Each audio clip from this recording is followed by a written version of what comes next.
All right, welcome back to another episode of Aftershocks TV right here on the CMS network. And on today's episode, I'd like to welcome to the show a guy who, in my opinion, is one of the best metal vocalists out there today.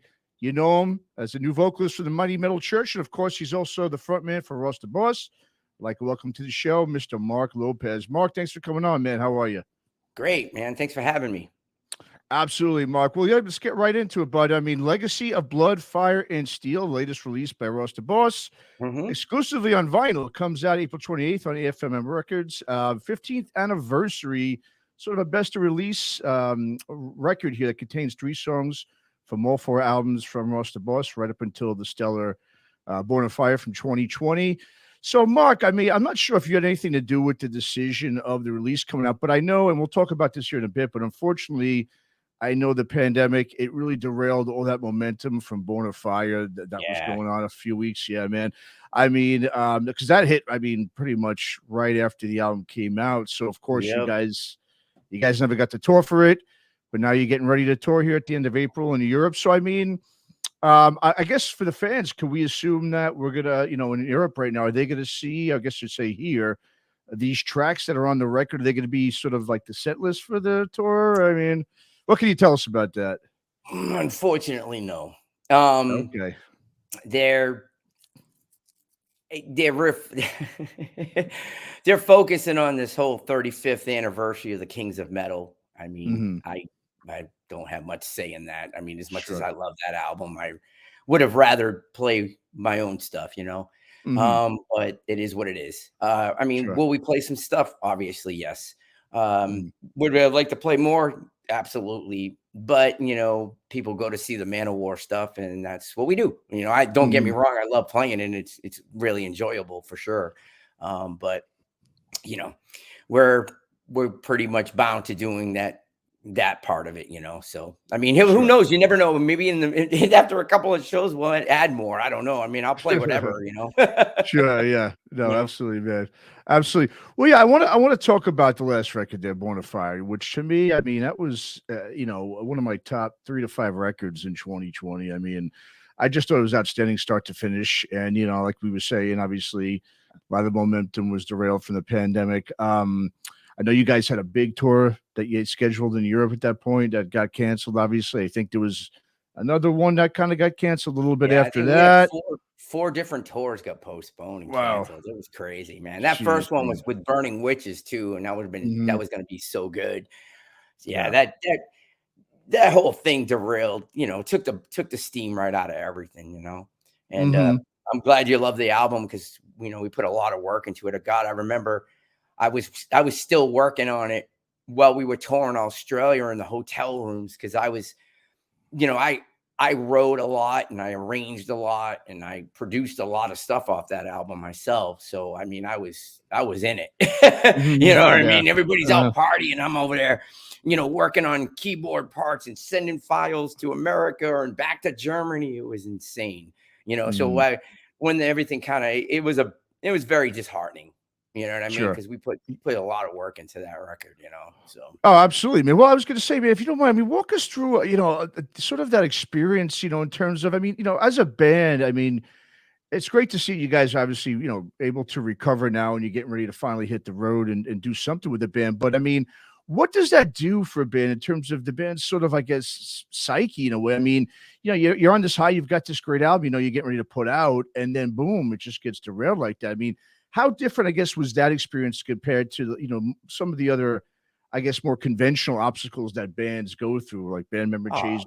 It's just got to be sort of spirited, man. I can imagine. Yeah, I mean, I'll be right out honest, man. I mean, I've dealt with mental health issues my whole life, and that definitely did not do anybody any good. And it was kind of like, it was always like this anticipation of like, oh, it won't be long. We'll be back at it. We'll be back at it. And then, of course, they freaking milk the shit out of it. And then, it's like, well, what the fuck? You know what I mean? It's like, what am I ever going to play again? What, it's like, you just, oh, well, you can do, we did the interactive things, the Vakken thing, which was cool. And don't get me wrong, but it's not the same, and, everybody just was discouraged. It was like, why bother? You know what I mean? It was like, Yeah, well, what are yeah. we doing here? You know, it's like, Mhm. what the fuck are we doing here? We're never leaving. You know, we're never Yeah. getting out of here again.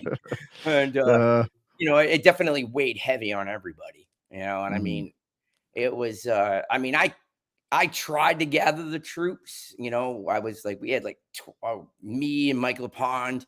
We had put together like I think we had like 10 songs that we put together, and just Ross was just not into it, mhm, and it just we just kind of threw it off to the wayside. You know what I mean? mhm. And then you know, at that point, it was just like, yeah, whatever. Call me when we're gonna play. Yeah. You know what I mean? It really what it came down to. You know. So. Sure, yeah. No, absolutely, man. Well, while I have you here, obviously, Mark, I gotta, of course, mention that other little band that you've Oh, recently that band. joined. Yeah, a little band, they're Man, called that Metal little band. Church, I think, Yep. So you got your debut with them. It's coming out in May, Congregation of Annihilation. Obviously the first track's out there now that everyone can check out. Just briefly, I mean, take us through how you wound up getting that gig. I mean, how did that come about? I've been friends with Stet, the drummer, Hmm. for years. Okay. He's from down the Cape, Okay. Hmm. Massachusetts, and so it was always local dudes, you know. Hmm. And I've known him for years, and then um, we always stayed in touch, and then we ended up we did some stuff. Rasta Boss and in Metal Church ended up on some festivals over the year when in 2019, and I got them their sound man because their sound man was Rasta Boss sound man. So Hmm. kind of got that whole thing together, small world family thing, and Hmm. that's how that whole thing came about. And then there was a point where there was a possibility that there was going to be some stuff that Mike wasn't going to be able to do, and they didn't want to cancel, and they were like, "Hey, would you be willing to do it?" And I was like, Hmm. "Yeah, of course." Obviously, who wouldn't? I mean, that never happened as far as that part goes. So there was kind of like, there was always a little of that in the background. Hmm. Whatever, if it was ever an emergency of needing a fill in or something. Okay. Hmm. Um, then when the whole Mike thing happened, I was like, whoa, especially where it was mental Hmm. health related, I really felt for it because been close to that stuff myself. Hmm. I thought for sure, I'm like, oh man, they're not going to continue on. I mean, how could you, that's a tough one. That's a tough pill to swallow. Yeah, absolutely. Um, Mhm. and then I got a call from Stet and Steve, the bass player, and they were like, "Well, what do you think?" And I'm like, "Well, I mean, I feel kind of weird about it at first, but I'm like, Mhm. sure. Well, let's see what happens." That's really what it Mhm. was. It was like, let's see Okay. what happens. And then I got and then finally I got we started, connecting with Kurt, and we built it from there. It was a long process. You know what I Mhm. mean? It wasn't something that was like, all right, you're in. Mhm. Sure. It was Mhm. they were healing, and it's totally Mm. understandable. So I just, I was kept doing what I was doing. And we're like, and then it was like, all right, let's do a couple of songs, and from the different eras. I'm like, okay, cool. And I did those, and then it was like, all right, well, here's some stuff that we had written already. Let's see what you can do with it. And then we started working on it from there, and then we just kept going and going, and then finally we're like, do you want to be in the band? I was like, well, yeah. you know and Uh, but we had to keep it on the DL for a long time, and that okay. was probably the hardest part because I'm very excited inside, but Mhm. it was just a process. It was better that way because there was no outside pressure, and Sure. Mhm. we dug in, and we took as long as we needed to make it what we needed to do. I mean, they had already had all the material written for the next album with Mike, but that material didn't suit my style. Your style, okay. And I kept saying we should go heavy. Mhm. We should go Uh, back to the first original era of the band because David Wayne was more my guy as far as influences and mhm. stylistically wise. And that's what we ended up doing. And Okay. most of the record was tailored towards that. There's just some stuff that we reworked from the original stuff, and a couple of the bonus tracks are from that, which I had a good time with, because they were the bonus tracks are very different for me, but I love the music. And I was like, yeah, if they're going to be bonus tracks, and because it was like, me and Kurt were like, all right, the main body of this new record is itself. Like, there's 9 songs that encompass the title and the theme and the feel of the record. And you'll get that when you hear it all together. And then the bonus tracks, you could tell that they were fun to do, and they were something different than fits with the body of the record. That's how I felt about it. You know what I mean? But we were like, fuck it, let's just do it. This is cool. I mean, Metal Church is about doing different, different things going on anyway. So but the bulk of the main body of the record it's cohesive. I think that's what I'm trying to say. Yeah. Okay. Yeah. Fantastic. So now, Mark, you're in bands now with 2 legendary metal guitarists, with Kurt Van Hoof, obviously, and of course Ross Friedman. And I would think that being obviously in Ross's band, for some time now, is definitely that would itself is sort of like a pinch yourself sort of moment, thing. Just getting in with them. Now getting the Metal Church gig, I'm assuming that your adolescent dreams have probably been fulfilled now. I mean, working with these 2 guys, this is great. So, obviously, I'm sure when you first joined up with Ross, that was obviously a big jump from what you had done before that. But now you joined one of the biggest metal bands of all time. How much has been, I guess, with Ross and his band? I mean, how much has that now prepared you for the Metal Church gig, especially when you look at back at where you were from 5 or 6 years ago when you first started with Ross? How much has that prepared you for this? Yeah, it's been. To be honest, if I didn't do this, I wouldn't. I don't think I would be prepared for such a jump, honestly. I mean, because you have to remember, it's interesting that this all happened really fast for me. Yeah. When you look at the scope of most people's music careers, it's very expansive, And I mean, even though I played for a lot of years, I used to party a lot, and I used to, drink. I was a wild man. I had a wicked reputation. I mean, I could sing, but I was out of my mind all the time. I was kind of like, doing the Motley Crue and all that shit without being a Motley Crue, And and that ain't no lie. But and hey, I have no regrets. I had a great time, but came to a point in my life where I was just like, I can't fucking keep doing this. And this is prior, and I was like, I'm not really doing any good for myself. I don't think any good decision ever came from being fucking hammered, So I quit, I'm gonna be 7 years now. Oh, and the wildest thing is, I remember, I was at a Hatebreed show, which is wild because I just did Jamie Jasta's show yesterday, which talk about how weird things happen. And I just remember because that was my day. And then no word of a lie, months, not even a year, like literally like 3 months later, here I am. Hey, you want to play with Ross? Yep. Okay, let's do it. And the way it happened was just so weird. I basically was like, fake it till you make it. I was just like, all right, well, it's trial by fire. Let's go. And, I learned a lot fast. You know what I mean? And so it was like kind of like condensing 15 years of something into like a year. And being so driven as I am, I just took it all in and just went for it and worked at it. Been working at it really hard. So even to this, obviously even more so now.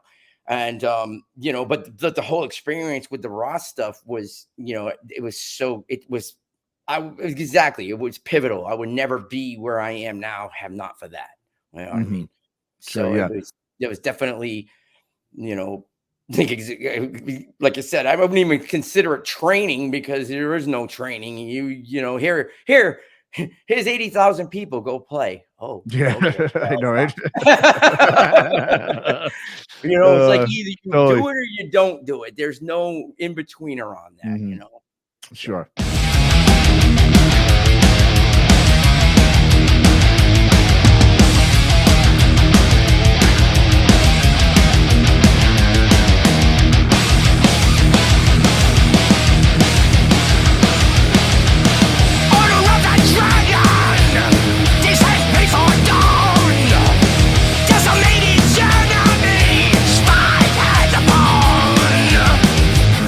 Glory, victory in the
Well, that's the interesting thing about your career is that, your career is peaking now at a point when most have already peaked, at your age. I mean, we usually see vocalists that, with talented vocalists like yourself, they get discovered pretty quickly early on in their career. Then they're able to continue in the business based off the earlier part of the career.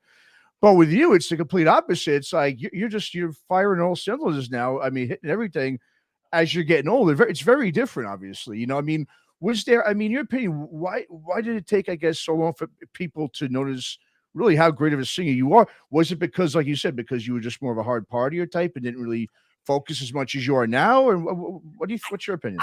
Yeah, I mean, that definitely had a big part to it. I'll be the first one to admit it, and I use that as a. I hate to be that person, but I'll just tell you that it's if you want to make it in the music business, even more so now, you really just gotta put your shit together. You know what I mean? And I think I just gave up on myself for a long time. You know what I mean? I was always out there doing all this stuff, and locally it was like, oh, whatever. Oh, you're great. I'm like, okay, whatever.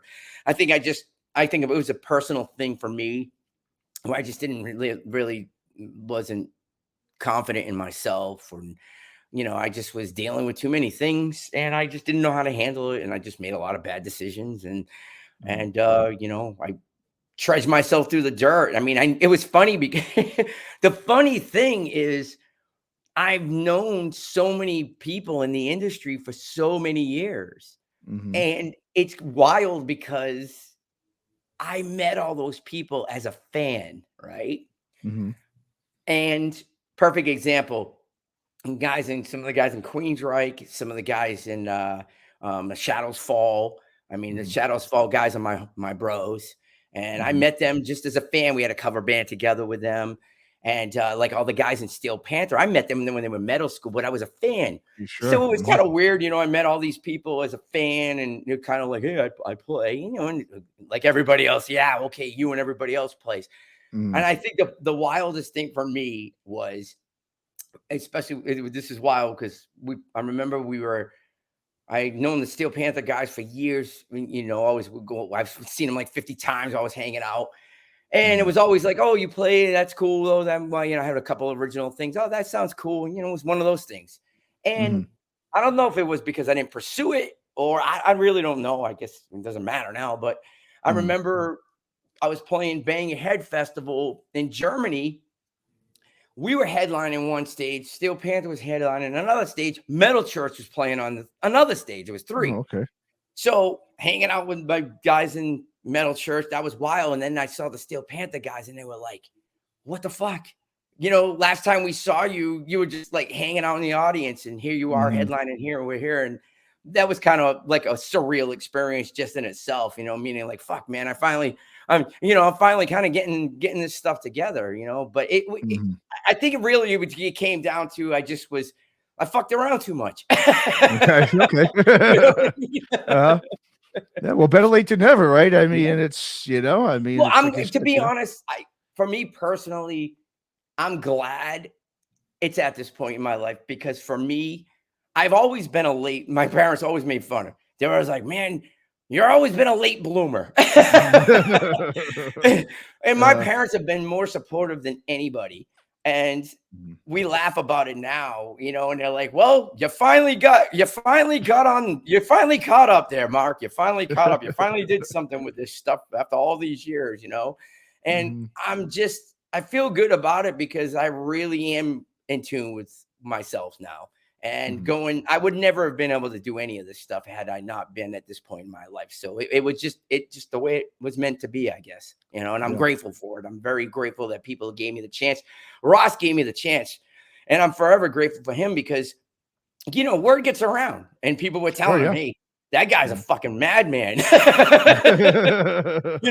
And he was like, look, man, and maybe, he definitely, maybe he was, but from what I know of him and what I've saw, I like to have, I want to give this a shot. So he gave me the chance. He was the one that opened the door for me. And I just took that opening and started running with it. And I grabbed the ball and said, you ain't getting it from me, and I keep running ever since, Yeah, no, it's fantastic, man. It's a great story. It really is, man. And I, but I also want to get into now, of course, talking about your vocal style and approach. Because one of the main reasons why I love Born of Fire is not only just the music, obviously the riffs from Ross, and obviously he's a legendary riff master there, but your vocals really stand out big time for me. And the reason it does, just a couple of reasons. One, in general, I mean, your vocal range and your tonalities on the record, I mean, they're phenomenal. I find that most power and speed metal, vocalists, it's pretty sort of predictable as what most of them are going to do a lot of times, like during the song.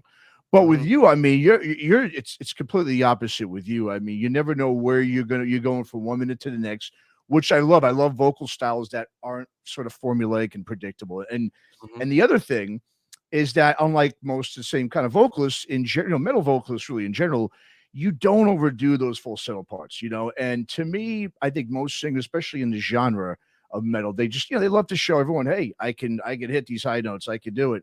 And sometimes I just think they throw them in there. They look for ways to just get them in there, where I think with your approach, it seems to be like you only put them in there sort of when it's called for or appropriate, or really just to emphasize maybe a particular lyrical part of the song. So, I mean, I guess talk a little bit about your approach, especially on the Ross to Boss records, and really, how do you really, I guess, when do you decide really to sort of go high and falsetto, considering, like I said, you do it really, in my opinion, more methodically than what I hear from most metal vocalists.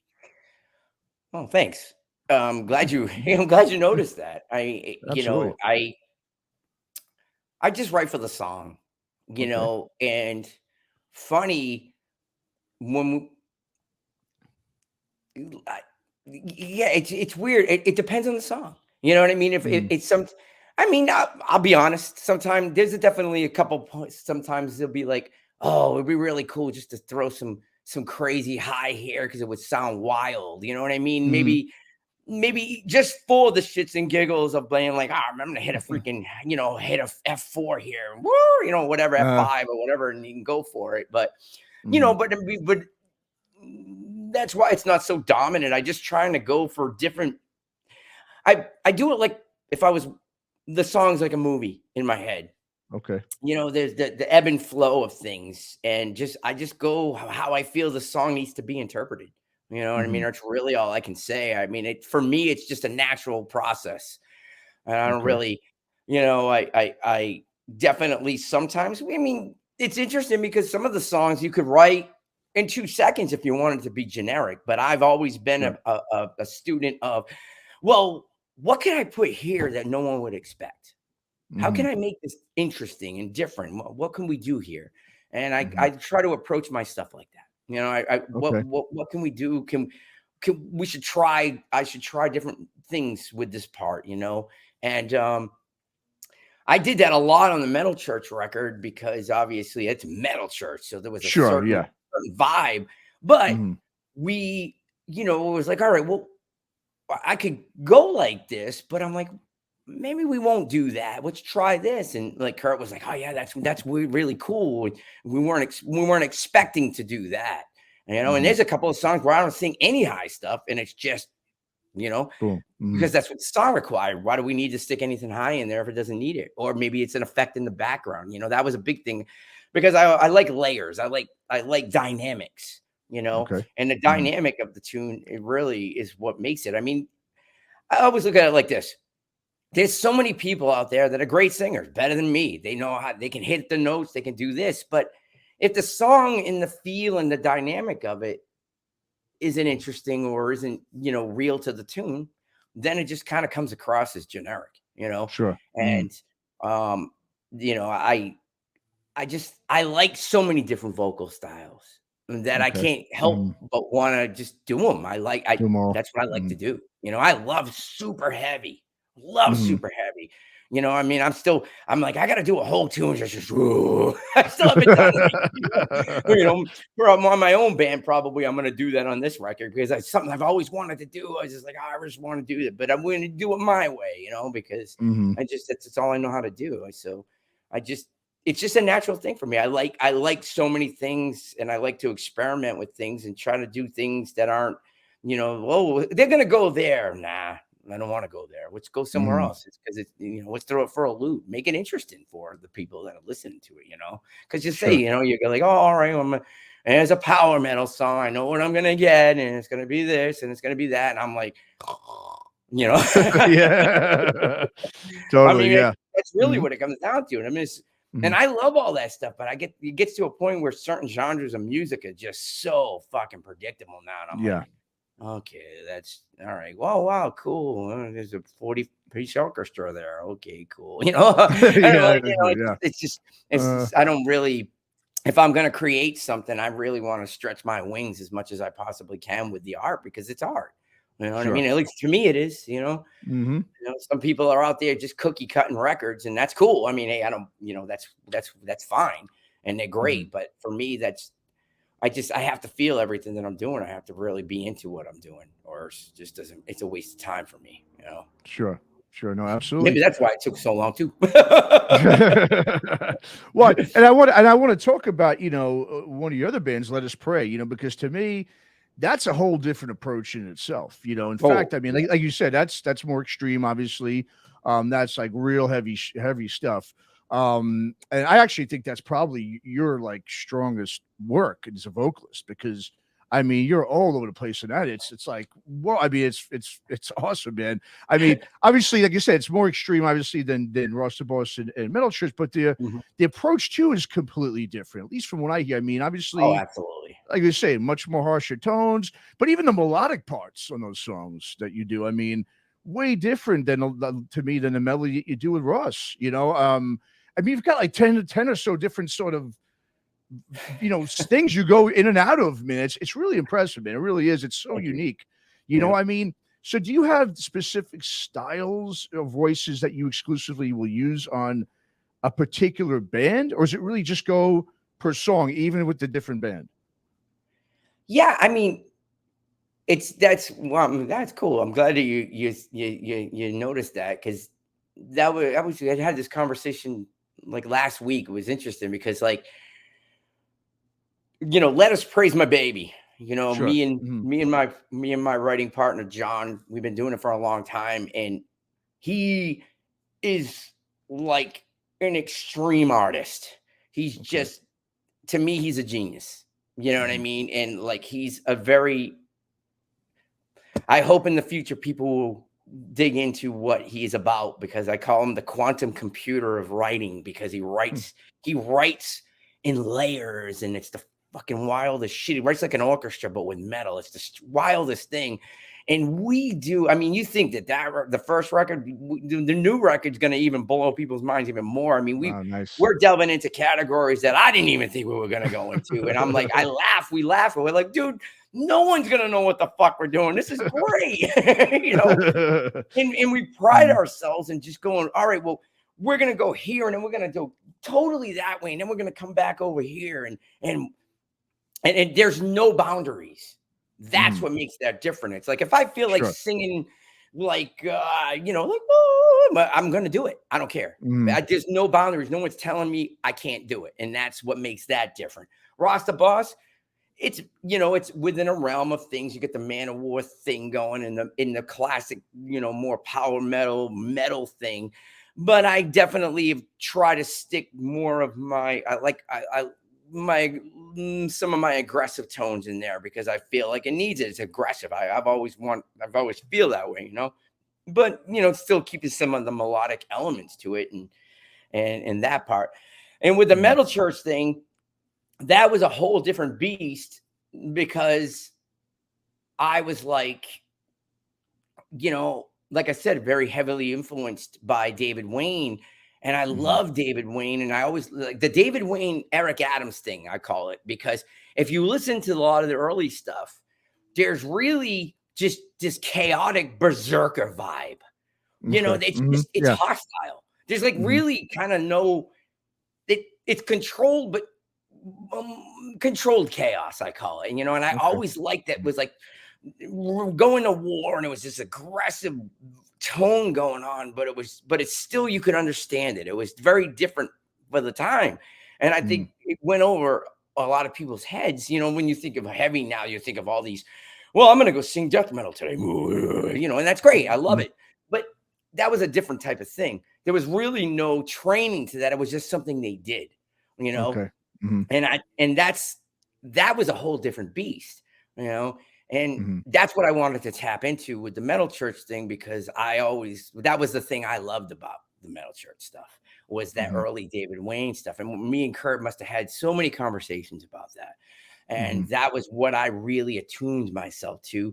So my mentality and my writing I was engulfed in that for a while when we were writing and recording that record. So that sounds totally different than the other two things. And it's just because that's the realm of the mindset and the vibe I was feeling within that. I just adapt to the environment that I'm in. I mean, that's probably the best way to put it, adapting into the environment that I'm in, and I'm very grateful that I'm able to do these things. And I just do them because that's how it feels for me naturally. It's organic for me. I'm not trying to imitate or become something I'm not. It's something that I just happens naturally for me while I'm encompassing myself within the material that I'm working with. Okay. Fantastic. Yeah, absolutely. That's a long explanation. No, it's good. Yeah, it's good. I like long explanations. Details, always good. Always good. So, I mean, now, Mark, just last question here. I mean, obviously now, you've got, you got the Ross Boss tour coming up in Europe at the end of the month here. You've obviously got the Metal Church album coming out at the end of May. You've got obviously there's a bunch of dates that are already lined up for that as well. As you just kind of mentioned to us, Let Us Praise, working on a new record. I mean, how are you going to juggle all this, man? I mean, there's a lot going on for you, which is, that's a good thing, obviously. But is it, I guess with all this stuff, is this sort of like a new challenge now for you to sort of have to juggle and figure out what you're going to do and when you're going to do it and all that? Yeah, it's definitely becoming quite a challenge. And, I was laughing. I'm looking at the schedule, one of the month schedules. I literally go from playing with Ross for 3.5 weeks. I get a week off. I go rehearse with Metal Church for a week. I do 3 shows with Metal Church. Then I have to leave the next day, go to Spain, play with Ross the Boss, come back home. Then I have to go I have to go back to England, go play with Ross the Boss, come back, rehearse with Metal Church for a week. I haven't done it yet. I'm like, I'm going to have an identity crisis for sure. But so, I don't know. We'll see. Yeah. That's what happens. What's a good problem to have? Obviously, it's not like it's a bad day, exactly. And then it's like, oh, well, don't forget, you still have to record this Let Us Pray record. And I'm like, I'll do that in between. Now I do it myself. So, there's no one pressuring me, but I pressure myself. And it's like, okay, well, that whole week you have to, you got to get a song done. I'm like, yeah, I know. I got to get a song done. Yep. You know what I mean? But it's just kind of just staying in, put it this way. It's a great feeling to be only worried about playing music. That's a good way to put it. And for the first time, because I have other businesses that obviously keep my livelihood going. And, for years and years, it's always been bouncing back and forth. For the first time, I'm able to just be able to focus on playing music mostly, and like I said, that's not a bad problem to have, if that's my problem, then I'm cool. You know what I mean? I'm good with that, Absolutely. Well, for everyone out there, of course, April 28th is the day. Be sure to pick up a copy of Legacy of Blood, Fire, and Steel, Ross the Boss, out on AFM Records. And to the European listeners, be sure to check out the band live, Kings of Metal 35th anniversary tour starting April 28th in Germany. And Mark, where should we send the viewers and listeners to keep up with Ross the Boss, Metal Church, just all your stuff? Let the listeners know where they can keep up. Yeah, the official Ross the Boss Facebook is good for the Ross the Boss stuff.